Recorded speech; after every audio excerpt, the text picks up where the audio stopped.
එක මොහොතකවත් හිත රිදවන්න එපා එකයි. පුරුදු වෙන්න ඕන එක. ඒ සැනින් අපිට ජීවිතේ මරණකම් විඳවන්න වෙනවා හොඳේ. මරණකම් විඳවන්න වෙනවා. තාත්තා ගෙදර කලින් දවසේ දබර වෙලා.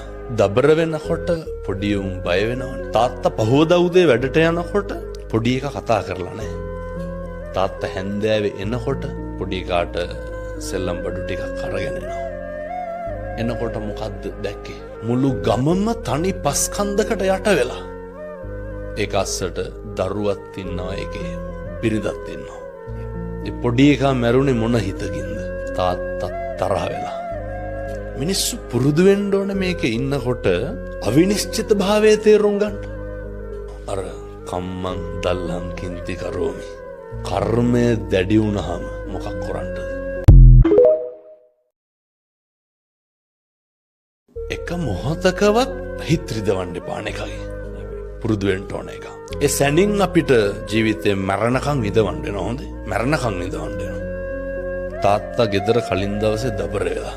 දබර වෙනකොට පොඩි උන් බය වෙනවනේ. තාත්තා පහවදා උදේ වැඩට යනකොට පොඩි එකා කතා කරලා නැහැ.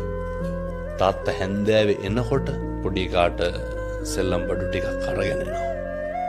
එනකොට මොකද්ද දැක්කේ? මුළු ගමම තනි පස්කන්දකට යට වෙලා. ඒක අස්සට දරුවත් ඉන්නවා, ඒකේ බිරිඳත් ඉන්නවා. ඒ පොඩි එකා මැරුණේ මොන හිතකින්ද? තාත්තා තරහ වෙලා.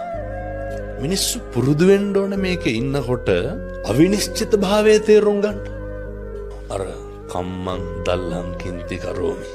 කර්මය දැඩි වුණාම මොකක් කරන්නද?